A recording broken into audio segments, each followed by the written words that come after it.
everybody. Welcome to Cathy's week 12 on the carnivore journey. And she wasn't able to be with us last week. We just couldn't coordinate our schedules. She had busy stuff going on. I had busy stuff going on. And so we didn't do week 11. So this is a 2-week catch up since the last one. But also week 12 means, Cathy, you've been carnivore for 4 months. So 4 months. It feels like this last month has gone really, really fast. Does it feel that way to you too? Yes, I have to be careful not to focus on, and we've had this conversation this week, but you tend to, when you're in a situation, focus on what you need to achieve next and not what you've achieved so far. And so I had this bubbling up inside me of a bit of impatience. So I was like, hang on a minute. So again, this week I shared with you my starter photos and then my current photos. And there is a significant difference. Like, you be blind not to see that there is a significant difference in like my face, my neckline, my butt, my stomach, my hips. And so that was kind of encouraging to, sometimes you need to anchor yourself and remember how far you've come and not want to rush it. Because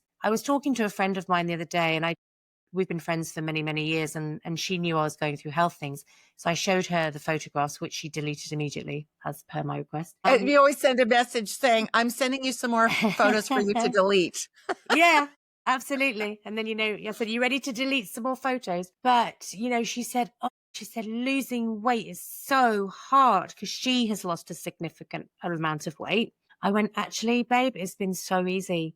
Like, if it was hard, I couldn't do it because of everything else I hold in my life. So in one way, it feels quick. The 4 months has gone quickly. But in another way, it's like I've so easily slotted into this new way of being. I just can't quite believe it. And as I said to you the other day, I get these moments of overwhelming gratitude of, getting excited for the future and getting quite emotional about it. Yeah. And just to your point where you said to your friend, if it was hard, I wouldn't be able to do it. I'm exactly the same way. And then you said it's this new way of eating. I actually feel like it's the old way of eating that we'd forgotten. And yeah, back to our roots, because it's like sort of stepping back into alignment with the way we're designed to eat, to our primal sort of hereditary human diet.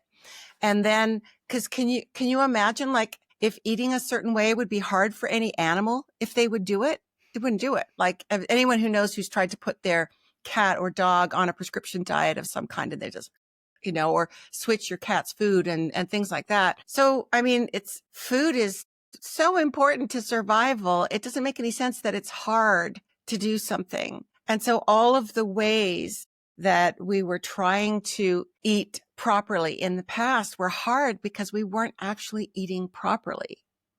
And I had this thought this morning, and I just thought about how this whole part of my human experience that I lived with from the age of like 50 gone. And that part of the experience is the feeling uncomfortable in my body. Even when I'd managed to get my weight down, it still felt uncomfortable. I felt like there was this adversarial kind of relationship with my body. Like, yes, I've lost the weight now, but it's waiting to pounce on me. The second I let up on whatever this plan is that I'm on, it's going to run and tackle me and load back on all the fat. And this thought occurred to me this morning. It just popped into my head, is that I used to be really unhappy with my body, or think that that was the case. And what I discovered was that my body was actually really unhappy with me. My body's happy with me now. My body's going, finally, she gets it.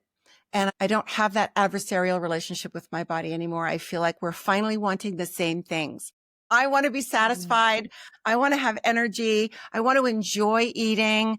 I want to feel like there's no restrictions on me, that I can just eat till I'm full and have the food be delicious. And my body wants the right nutrition and the right energy and toxins and no pollutants. And we're finally aligned. And that's what carnivore has really been for me. That's how it's been easy. So when people say, oh, good for you, so, willpower, I'm like, zero willpower required for this. At the beginning, I think willpower is required just to kind of get through those those early transition symptoms if you have them. But we all know you didn't have them. You didn't have those early transition symptoms. I know, but I was so sick though, Naomi, that even if I had them, I probably wouldn't have recognized them because I was so ill. Interesting point. And actually whereas that brings us now I'm so in tune with it. I'm so in tune with my body. You're so in tune. Do you feel like that relationship with your body, like I just described, feels like it's the same kind of thing? When I look at the photographs of me so overweight, I don't even feel shame or embarrassment. I feel desperate compassion and empathy and sadness for that version of me. And now when I look in the mirror, I'm looking forward to my ideal shape. And I don't say weight anymore because I don't weigh myself. I don't measure myself. Numbers, finally, I'm no longer a slave to numbers, right? I don't weigh my food. I don't measure myself in any way apart from how I'm feeling, how I'm looking, how my clothes fit. That's exciting. I think on the next 3 months, I'll go down a couple of sizes. Whereas this size I'm hanging on, I'm not quite ready to go in the next size. I can put the next size on, but if I want to breathe for an extended amount of time, I probably should wait. But it's great that before it was like, there's no way I'm going to get these on. Now I can do them up and it's great. I haven't tried them on for a few weeks, I have to say. I'd be surprised, actually. Might be surprised, yeah.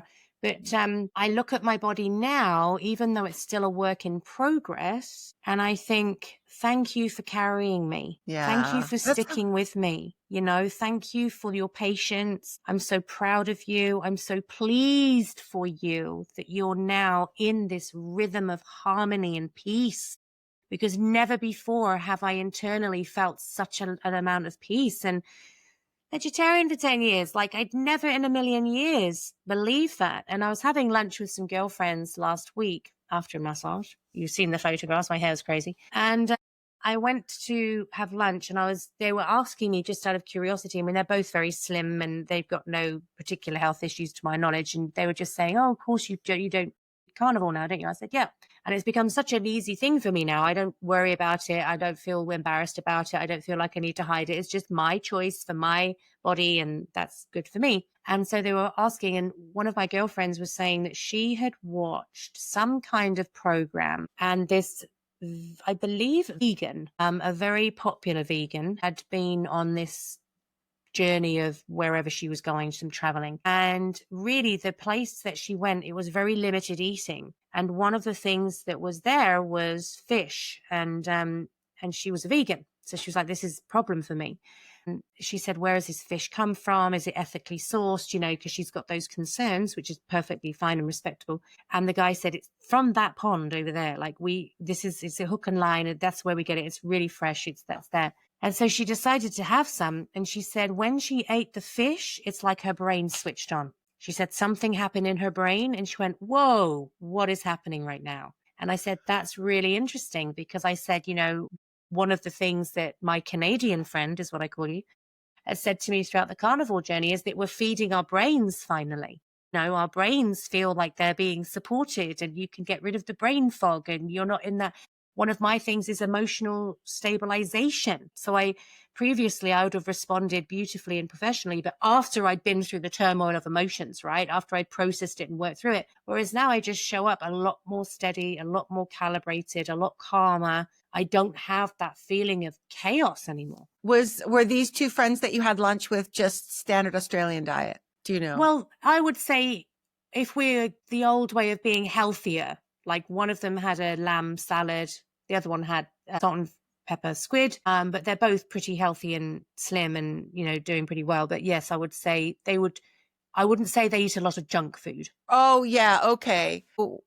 When I refer to the standard Australian diet, I'm kind of talking about the old food pyramid, that idea of grains and nuts and seeds and vegetables with just a little bit of meat. I'm not talking about the standard American diet, which, even though it's that same pyramid, it's really a lot of people eating processed foods, which it was never really part of that food pyramid anyway. There's never been a place for barcodes on that food pyramid. If you look at it, even though, it says wheat, but nobody goes and eats wheat out of a field. Nobody eats a bowl of wheat processed in some way. So there's usually chemicals involved in the process, sometimes just mechanical processes, but then you've got the insecticides and things that are used so heavily with grain harvesting. But I was just wondering, just in terms of, I guess another way to put it would be the Mediterranean diet. A lot of people, even though there is actually no standard definition of a Mediterranean diet, I think that that's kind of what people are mostly referring to when they talk about healthy fats and vegetables, healthy fats and meat, but vegetables being a very important part of a Mediterranean diet. So I guess that's what I meant. And it sounds like they are from eating the salads and things like that. Are they younger than you are? You're pretty young compared to me anyway, but are they younger than you? We're about the same age. Yeah. About the same age. Okay. And people's bodies respond differently, to plants and things like that. So I was just watching a video, really interesting actually for anybody watching this. If you go and check out, it's both on Dr. Ken Berry and Dr. Anthony Chaffee's channels, is an interview they did with each other. And they specifically, really interesting points about Dr. Chaffee talks about his tagline is plants are trying to kill you. And so he was kind of asked about that. He goes, look, that's a bit of an exaggeration. That's based on, how I came to thinking this way. But he said the reality is that they're not trying to jump out of the bushes at you and stab you to death. What plants do to defend themselves with their defense compounds is that they are full of, I think he said 1 million. I don't know if that's exaggeration, but different kinds of phytochemicals and sort of defense compounds. And what he said is that, like, think about cyanide, for example, how deadly cyanide is. Would there be any dose of cyanide that you would feel would be safe? And yet there are plants that have cyanide in them, almonds, for example. And there is a lethal dose of almonds. I think it's a 1/4 kilo or something like that. If you eat a 1/4 kilo of almonds, that's a lethal dose of cyanide. So if you were to say, well, I'm just eating, a couple of almonds a day, you might not be a lethal dose in the sense of 24 hours later, you die because you've had cyanide, but that cyanide stays in your body often. And it's just that repeated hit on your organs of that poison that's not supposed to be in a human body. And so it just keeps building up over time. It might take 30, 40, 50 years to reach the point where now you have all this inflammation. Maybe, the reason that you're hunched over and you can't walk very well is because you've been eating almonds every day. Do you know what I mean? It's not the kill you dead lethal dose, but it's the slow, like when we hear about it at various points in history. I think it was Marie Antoinette's time that they used to put white lead powder on their faces because they thought it was so pretty. It gave them this like porcelain-like complexion, and it would take years, but then they would get these horrible sort of blisters and basically die of lead poisoning eventually because the toxic load in their organs. But they didn't have the medicine, the science to figure out that was it, that it was the makeup. And I think vegetables, it's kind of similar in that it's yes, there are some vegetables like certain kinds of poisonous mushrooms. You'll be done in a day or two if you eat those.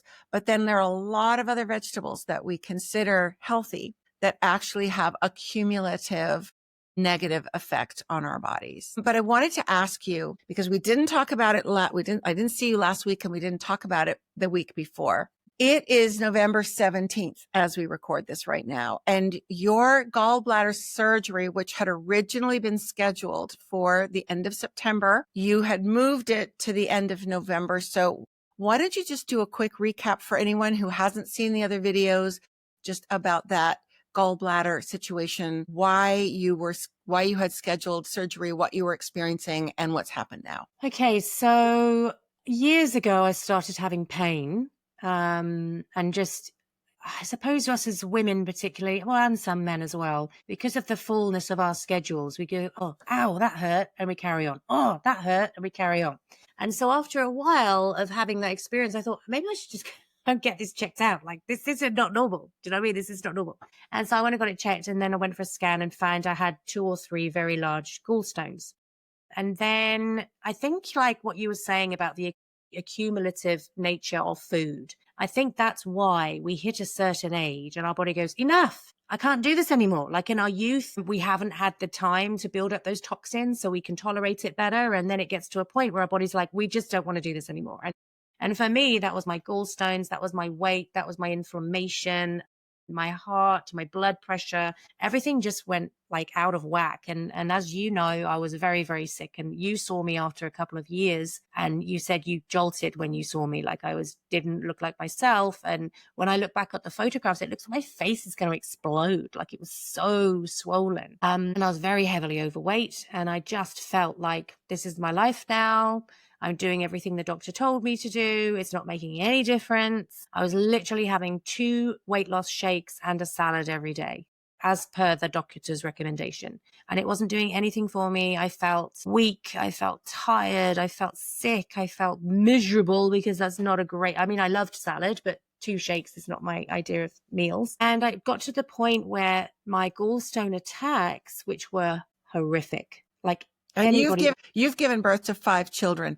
So you would know what horrific pain feels like. Where would you rate these gallbladder attacks? Well, I feel like in labor, you kind of expect it, and you know you're going to, if everything goes well and you're blessed, you get a baby at the end of it. So yeah, my labors were tough. Like I had tough labors. I mean, my least amount of time was 26 hours for labor. Like I had really tricky labors, and very painful, very prolonged. But you kind of in the rhythm, and the more I did it, the more I could relax into it and stuff like that. So it's, intense for sure, but I don't want to do it again. Let's put it that way. But I'm glad I've done it. But the gallstone attacks, you feel the twinges, and then you're like, oh no, because there's nothing you can do. And even within this carnivore journey, I was having attacks weekly, at least weekly. And when I say attacks, it's not just a couple of hours of feeling ill. It's 9 hours, retching until there's nothing else to come up, excruciating pain. So you can't get comfortable. You're just in constant. I remember listening to a 3-hour podcast with Simon Cowell, just trying to focus on his words, because I was absolutely in so much pain. Twice I've nearly called an ambulance. That's how painful it was. Once I was in LA, and the next one I was here. And I remember my husband coming out, because when I was having attacks, I would take myself off. I mean, he's not here a lot anyway, but I would take myself off quietly as to not to disturb anybody else. And I'd be up all night. Like really, it's just horrific. And one night he realized I was gone, and he came out, and he was really shocked at how horrific the attack was, because he'd never witnessed it. He'd heard about it. He sympathized and all of the things, but he'd never actually witnessed it. And it's just the most horrific. It's just horrific. And so and the doctor basically said to me, the GP, who I don't see anymore for various reasons, but this was one of them, because she's so dismissive. She's been dismissive with several members of my family instead of actually listening and wanting to support. And she referred me to a surgeon. The surgeon said, you're too fat to operate on, lose weight. And I'm like, cool. And like nothing I did helped me lose weight. So I was like, well, I'm just going to have to live like this then, because he shamed me into saying, you're too fat. Basically, we can't operate on you because you're too big. And I was like, right, okay. So I lived with it for another 2.5 years of having this. And then it got to the stage where I was having at least 1 attack a week, which was messing me up, because you're up all day, you're up all night, then you're up all day again. Or I was having to cancel meetings, which I hate doing, because then you've got to reschedule and you've got to catch up. So it was really intense. And so I went to a different doctor, who sent me to a different surgeon, who apologized for the behavior of the previous surgeon and asked if I wanted to make a complaint. I said, no, I just want to move on, basically. And then we scheduled the surgery. And then, of course, we met. And I thought, what's my Canadian friend doing now? She's on Carnivore. What is that? She's so wacky. And then you saw me. We had a talk. We've got the friendship where you could say, babe, you look like shit. Like you look really bad. And I was like, I didn't say that. Yeah, I didn't say that till after you had told me how sick you were. Like, there's no way I don't want anybody thinking that I would like introduce the idea that someone looks bad. It was, you sat down next to me, saw my big plate of meat, had heard me mention the word carnivore over by the buffet. And you said, what's this carnivore thing? And I thought, oh boy, she's going to be sorry she asked that, because here I go.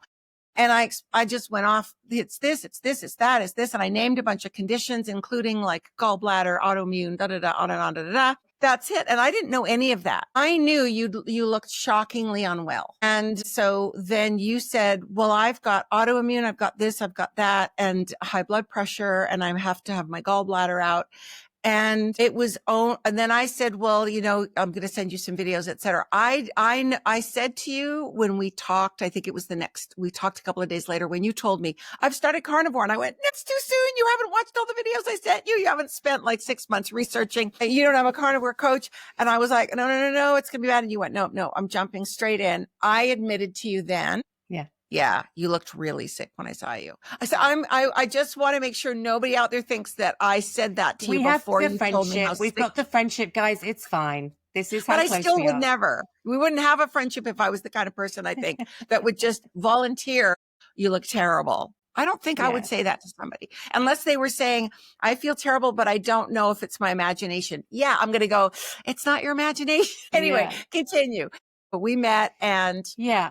So then I know that you've done at least a year's research because you're that kind of person. And at the time I was on my knees. Like I didn't have the bandwidth, the emotional capacity, the strength, the energy, the mental focus to do that. So I just piggybacked off you basically. And you were panicking going, but you've got to do it properly and you've got to be safe and he's got to be okay. I was like, yeah, just tell me what to do. Just tell me what to do. Because literally I flew home Sunday night. Monday morning, I sent you a picture and I went, I'm having steak for breakfast. Cha-ching. And you were like, oh my God. So you told me what to get. I was literally on the phone to you. You said you need elements. I ordered it while I was on the phone to you. So I wanted to do it safely for sure. Like I don't want anybody to go out there and be reckless. I was lucky to have Naomi. She did loads of research. I know she's a very thorough person. I know she likes everything to be science-based. So I was like, cool. If she says it's good, I'm in. And I'd been carnivore for 10 months at that point too. So I had done a year of research before I jumped into carnivore 10 months earlier. Yeah. I had my own experience as well as everything that I had learned. Yeah. And so for me, the only time in the last 12 weeks that I've had an attack, and it was a horrific attack, is when I had those ribs. Yeah, those marinated. And so I was out shopping. I was really busy. I had meetings in the morning, took my son to the dentist, quickly went around the supermarket, came home. I thought, what's quick and easy? Because I've got meetings all day. I grabbed these ribs and obviously not thinking at all, thinking meat, grab, go. And of course it would have had seed oil. It would have had sweeteners. It would have had sugar. It would have had everything. And by God, I was horrendously ill that night. Really, really bad. Like probably the worst attack I've had just from those ribs. And I had them at lunchtime, and about 8 o'clock that night, I felt the twinges. And I thought, oh no, here we go. And I was up all night. But that's the only time. So I eat, meat. I eat the meat fat, and everything's perfectly fine. And so in answer to your question, I shall not be having surgery this month. I have delayed it till May, and I would love to get to the stage, and I will get to the stage where I've softened them enough over a couple of years that I will be wanting to do that gallstone detox because I want to keep my gallbladder. I'd really love to keep my gallbladder. And so now I can't imagine not eating this way. It feels like I've come home to myself and I'd still have treats. Like I've come off the cream at the moment because I want that next accelerated chapter. So I really would love to get down to what I consider to be when I look in the mirror and go, I'm there. Amazing. I don't know what measurement that's going to be. I don't know what weight that's going to be. I don't know what size that's going to be. I'm just looking in the mirror. And when I look in the mirror and go, I feel like this is it. Amazing. That's fantastic. And I might weigh myself and measure myself out of interest, but I'm not attached to numbers anymore, which is very freeing. But I am excited about that. I'm excited about, having, I have the cream when I'm down to my size. I will have cream occasionally as a little treat. But I think it might be inflammatory for me a little bit, so I'll have to be careful with it. So just maybe a little bit of indulgence now and again. I'm getting some dark Lindt chocolates in over Christmas, so I can have 1 or 2 over the Christmas period. So I don't want to feel deprived or punished because all of my eating over my adult life, I've either felt like I was completely off the wagon and I should feel shame and guilt, or I was on the wagon and I felt like I was being punished. And I felt like it was, things were being like withheld you were martyred. from me. Yeah, like being martyred. It's for a good cause, but I'm suffering. But I hate it. Yeah. So with those little pieces in for Christmas, because I know last time we tapped on Christmas. So I think just with those little things in there that if I do want some, I can. And if I don't, I don't. I don't feel a desperate need for them. And of course, I Mm-hmm. have got the chocolate caramel elements. So sometimes when I feel like, oh, I've Nice. worked really hard, I just want something, I make myself one of those. And it feels great. Like my tastes have completely changed. So that feels very decadent to me to have one of those. I'm the same. The chocolate caramel one, it was cold on the weekend. I think it was Saturday. And so I probably now do it maybe once every 2 weeks. I'll have one of those where I just made it nice and hot, a big hot cup of chocolate caramel element. And I've been having Diet Cokes every day, which I didn't want to do. I wanted to get off of those like I did when I was on Lion. But I just thought when it's hot and I'm doing yard work and stuff like that, then I want to see, like, is it bad for me? And I saw another interview where people were talking about how it's really not bad for you. And so I'm still kind of on the fence. I think if I could snap my fingers and just make the choice to not have it, I would probably go, yeah, I won't have it, but I'm not tormented by it. And it's just this little thing that I think, well, it's kind of a summary thing. And, I haven't decided if it's bad or not.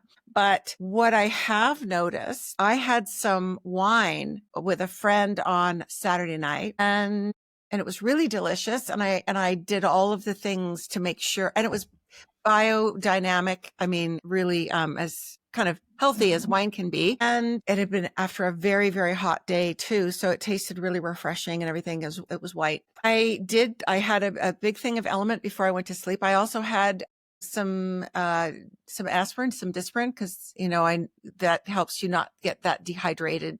So it's kind of like I had to scaffold myself to not wake up feeling hungover, even though I had only 2 glasses, And so all of that worked. And I woke up the next day and I could tell this isn't my normal level of energy, but I still was able to get things done.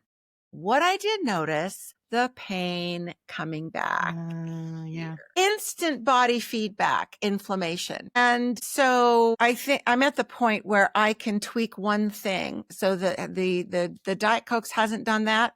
Probably for the last 2 weeks, I've had a Diet Coke almost every day. And one really hot day, I had one at lunch, and then I had one again when I was out with friends at dinner, and didn't get the inflammation in my joints. The arthritis was still gone. So yeah, it was definitely the wine, because I was like, oh my God, why did these hurt? And then I remembered I'd had wine the night before. It's amazing how fast your body now, just like with you, with the gallbladder attack with the ribs, with the sticky ribs, the marinated ribs, your body just goes, yeah, no. It doesn't wait. Violently. I tell you, it's not like these subtle signals of slow fat gain. It's like, yeah, no, we're not doing that. It's like, as you know, my husband has joined me on this I mean, he is pretty much carnivore anyway, but he's on the mines. So it's a bit more complicated for him what he can access at the dining hall. So he does his very best. And lots of people have commented on his weight loss. Well, I think weight loss, his fat loss, I suppose.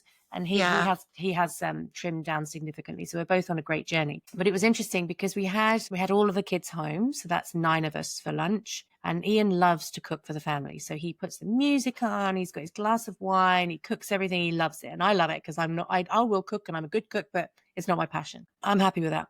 And anyway, the next day he was suffering with heartburn. And I was like, And he was like, yeah, job. And we were driving along and he had to have some like Gaviscon or Rennies or whatever I had in the car. And because Ian used to live off them, like that was the weekly shop. We had to have Gaviscon and Rennies because he would have such bad heartburn. And I just looked at him and I went, what did you sneak? And he went, nothing. And I went, what did you have?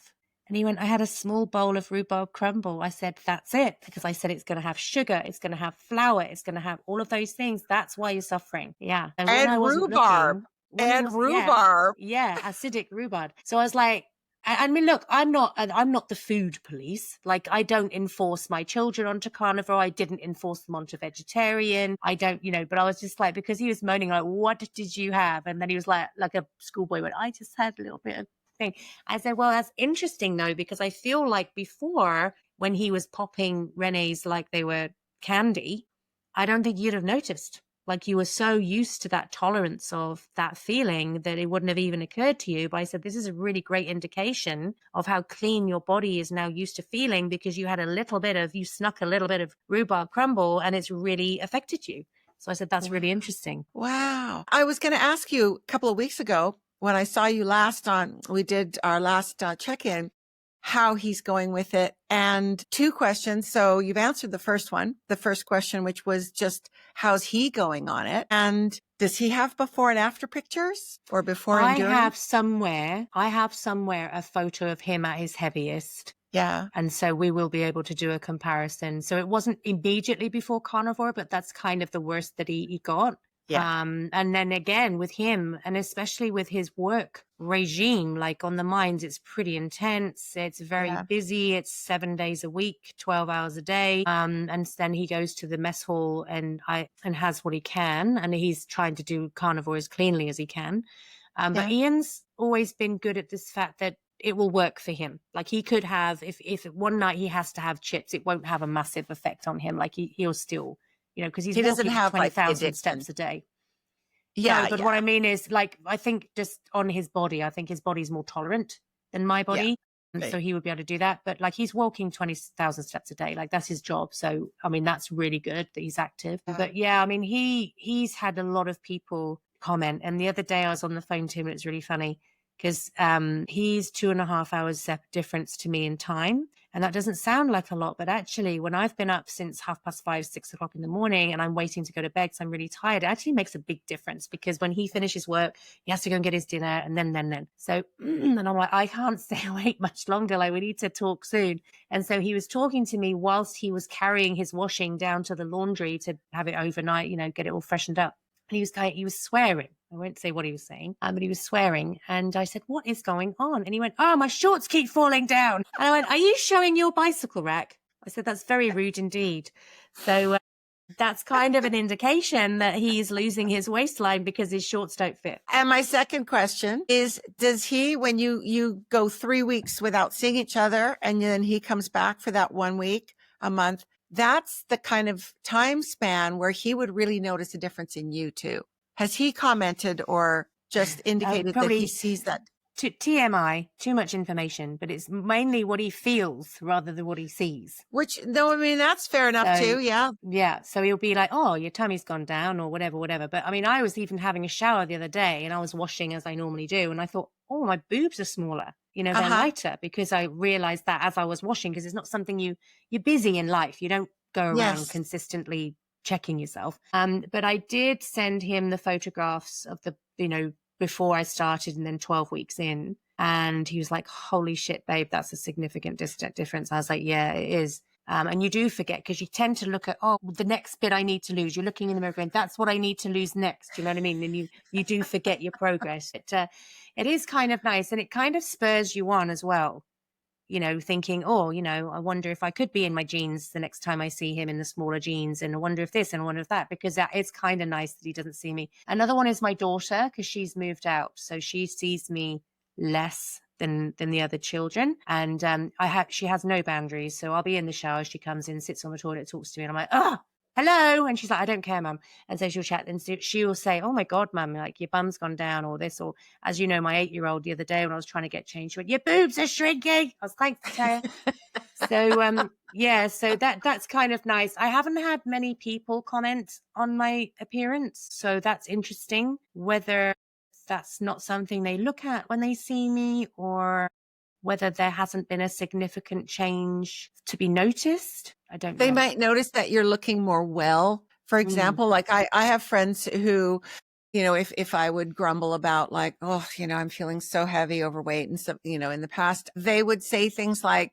yeah, whenever you kind of say things like that, you don't look any different to me. I don't see it. And I just think they don't have that lens on. That's not how they see me. They see my personality, and I believe them, that there are people that don't sort of see through that lens. And these are always people who don't have any kind of weight issues themselves, people who this dress is a size down. Yeah. Which I'm very pleased about. And I look trim in it. I don't look like I've squeezed myself in. Do you know what I mean? I look like it's fitting nicely. And also I've going to an awards night in a few weeks' time, and I bought a really nice dress in the size down and it fits beautifully. So I'm very, very pleased with that. So I'm looking forward to going because I have lost such a lot of bulk. Like, what would you call it? Mass. I've lost Yeah. such a lot of that I'm quite excited about going, rather than thinking, oh no, how am I going to try and get myself to look decent for this event because I feel so big and cumbersome. Now I know I'm on a great path. I feel a lot stronger, a lot healthier. I'm seeing the changes. I feel really positive about it. So I'm actually looking forward to going, rather than the dread of, oh, I'm not going to look nice when I go. Do you know what I mean? I know exactly what you mean. And that is actually something that I really noticed for myself on my journey. I hadn't realized how much of life had started to feel like a chore, like any kind of social thing. It was like I had this part of me that wanted to go do it. Like somebody's going to be performing a retrospective of Joni Mitchell songs at a local winery or something like that. And there's a part of me going, oh, that'd be great. I would love that. But then there would be this other big part of me just anticipating the time spent figuring out, what am I going to wear? How do I not look heavy and bulky? How do I not feel uncomfortable?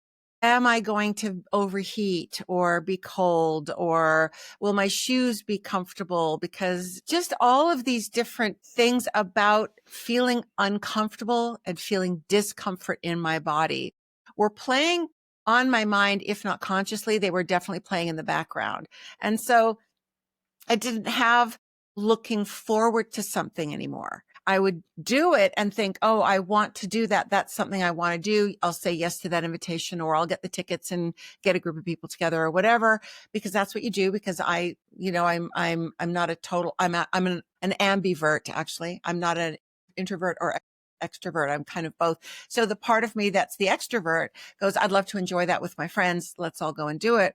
But it was more like this, almost out of habit, that I would arrange social things. But there was always this low grade noise of just worry, discomfort, just stress kind of about getting dressed to leave my house. And what I noticed was that as the fat disappeared from my body, when that goes away, just like you're experiencing with that event that awards thing you're going to, where every time you think of it, you go, woo, I'm looking forward to it. You can enjoy the event, and you enjoy that you're going to wear this dress, and it's going to be, I think it'll be loose by then. If it's a few weeks away, I think if it fits you perfectly now, be prepared for it to be a teensy bit, which it might still look great when it's a little bit loose, but be prepared. Because I think you are in the sort of where the fat loss kind of speeds up phase, which I'll say more about in a second. Remind me, because I want to talk about that, what I think was oxalate dumping, in a second as well. But what I noticed is that I started feeling enthusiastic and looking forward to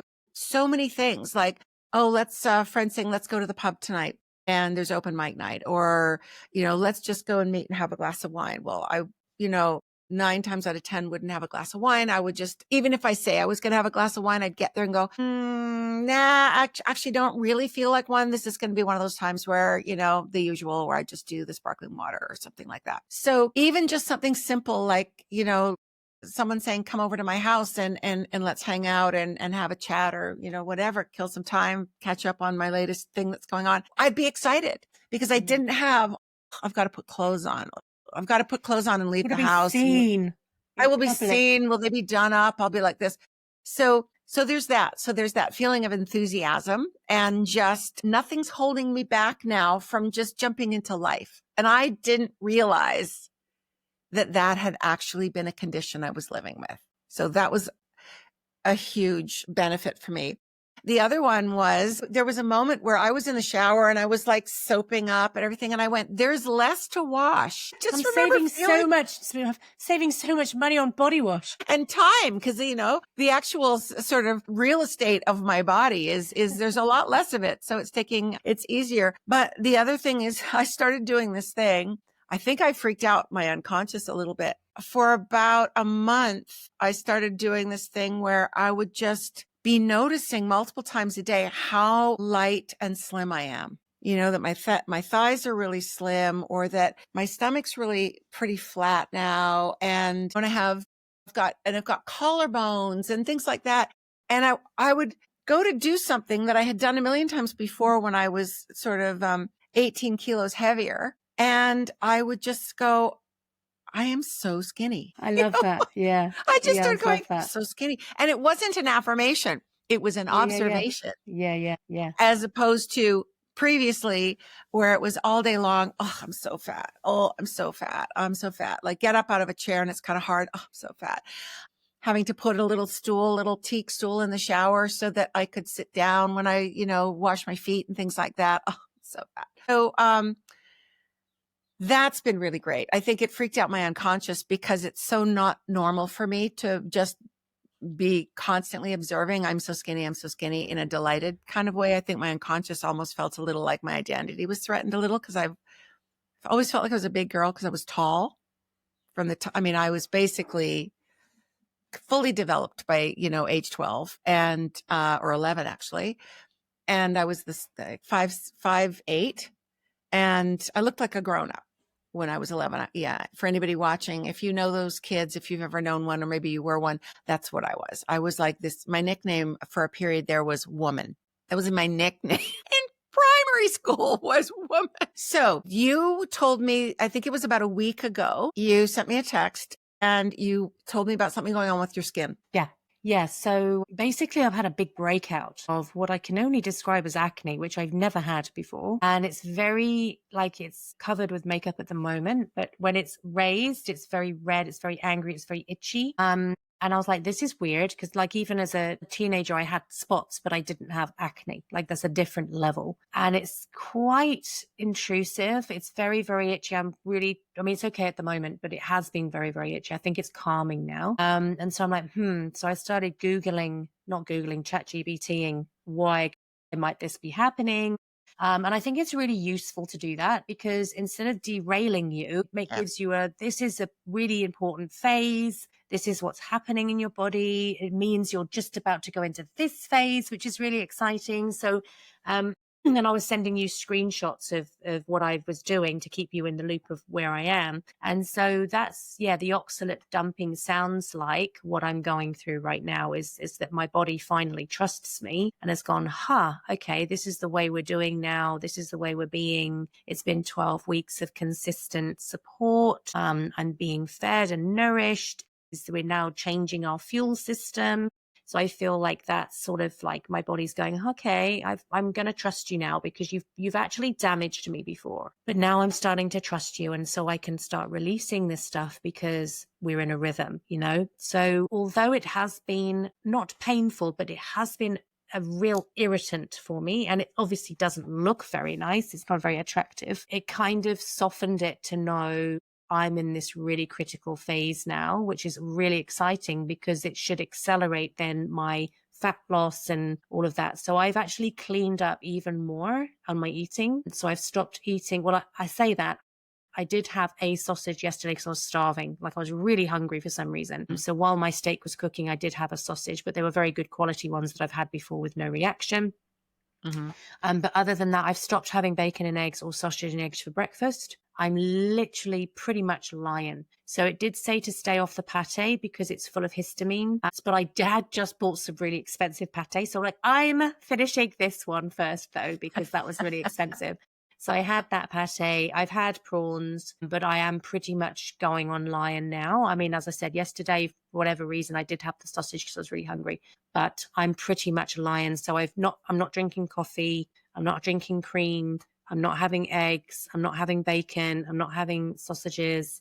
Apart from that one, I'm pretty much on water and beef. And I think it's great that you're doing a lion diet stint. And I just recently heard about the eggs that for people that find that there's a sensitivity or a bit of a reactivity to eggs, that if you eat eggs that are raised by a friend or they're your own backyard chickens that are eating kitchen scraps and bugs and things versus commercial chicken feed, then the eggs don't cause reactivity. So just something to keep in mind. If you know somebody that has chickens, chooks, as we say in Australia, that you can get fresh eggs from, it's a nice thing to know that quite likely you won't have a reaction if you eat them that way. But when you sent me that text saying that you had the itchy kind of acne-like outbreak on your face, it reminded me of something I'd completely forgotten about, which was my back. Suddenly around the same time as what's happened to you, I had this incredible itchy back. And I just wanted to take a wire brush and go back there and scratch it or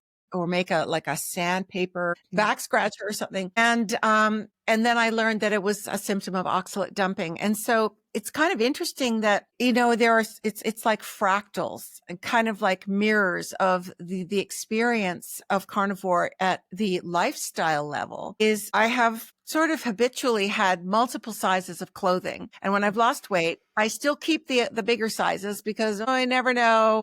On this journey, I have so deeply known at a cellular level that I'm not ever going to fit those big jeans again, even though I just bought them a year ago and they were $179. There is no way to fit those jeans again. And I'm going to get even sized down even further. So there's no point in, it's going to get too hard to, like, they can't be tailored. By the time I've paid for tailoring, I could have a new pair of jeans at my smaller size. And now I'm a size 10, not in every brand. In some brands, the 10 is too small, but in a bunch of really sort of like in a bunch of mainstream brands, like what's the one that's not Uniqlo?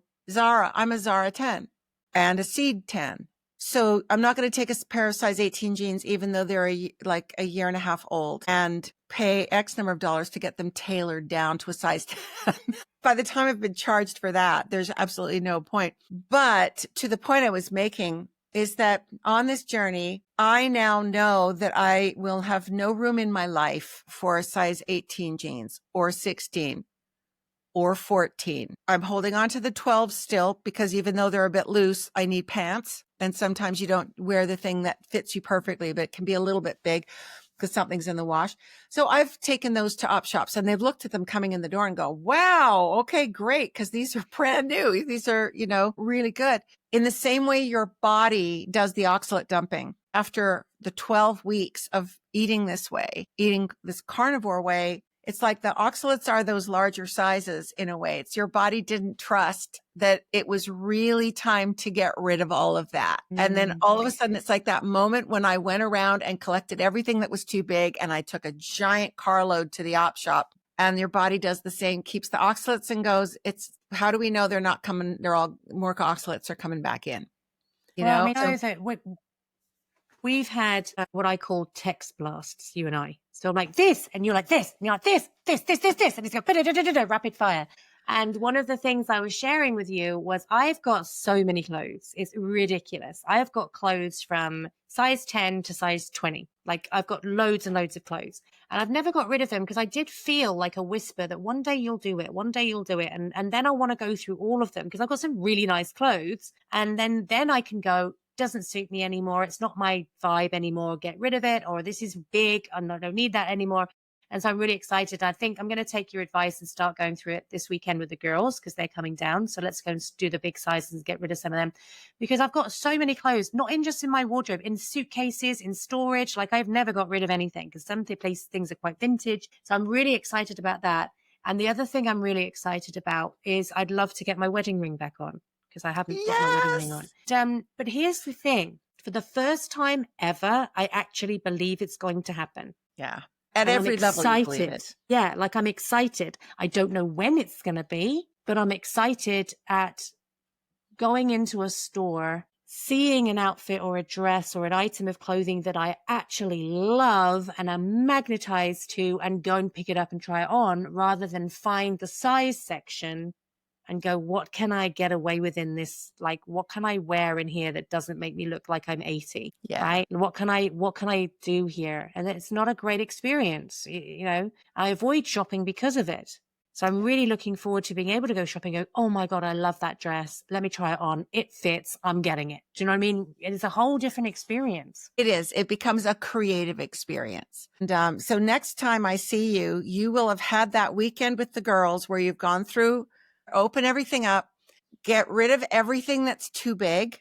And something I did that I really, I'm glad I did was that I was then able to take a bunch of stuff that actually now fit me, put that in my closet, and then a bunch of stuff that not quite, just like you said with the other thing, I want to be able to breathe all day long, Yeah. I'm not capable of putting myself through discomfort. So the gauge for me, the standard had to be that it was comfortable. Looked good, was comfortable, and I could wear it all day long. So that went in my closet if I could do it now. If it was like, it looks good, it fits, not sure I could wear it all day long, bit tight, bit uncomfortable, that went in a certain pile, which was kind of the next size down. And then the stuff that I went, yeah, this is definitely too tight, doesn't look good, went in the next pile. And then I had a final pile, which was the stuff that, oh, it's beautiful stuff. I would love to be able to fit into this. I might not ever, but in case I am, I want to be able to, like, when I reach my ideal sort of proper human weight, my proper Naomi weight, then I will judge if that small stuff that's, well, I mean, if I reach my exact proper weight, and I'll know that feeling, and I'll probably have been that for at least 6 months without any movement. And if that stuff, anything that's still too small, that goes to Goodwill, that goes to the op shop as well. So far I'm down to, I can wear some things of the second to skinniest pile, probably half of the things that are in that. And I've taken more arm loads. There was stuff that was that size too small, just too small, looked okay, looked comfortable in a photograph. It looked great, but I wouldn't want to wear it out in the world and not be able to kind of unbutton it and be comfortable. That stuff now, a lot of that first level stuff has gone to the op shop because it's too big for me. Just it's fun when you notice that your weight's gone down to just know. And I sorted things into, these are all the pants that are in this category. These are all the tops in this category. These are all the dresses, so that if you have an occasion, it just makes it easier to kind of shop your closet. Yeah. And it's what I'll do with the girls is just go through what's hanging at the moment and go, right, this is not my style. We won't do all of it. We won't possibly have time to do all of it. But I'm looking forward to exploring it all again as I go down in sizes, because I've got suitcases ready. Do you know what I mean? And then it will be lovely to go into my closet and think, what shall I wear today? What do I feel like wearing, rather than this staple 4 pieces that you rotate? Yeah, absolutely. Well, that's so exciting. And what an amazing, such a great catch up to hear about your results, and Ian too, how's he's doing. And I think your gallbladder surgery is not going to happen. You put it off to the end of September, and then you bumped it to the end of November, and now you've bumped it to May. I think at some point you just have kicked the can down the road enough that you just will know that you don't ever need it. Great progress. And I look forward to seeing you next week, seeing if your sort of oxalate dumping symptoms have finished kind of leveling out. And next week will be week 13, lucky 13. So I look forward to seeing you then, hearing how you go. And in the meantime, have a great week. And everybody watching this, if you like this video, please like and subscribe. Comment below if you've experienced any of these same symptoms. And I have another video for you to watch that you might be interested in watching on the 12 stages of carnivore. See you next week.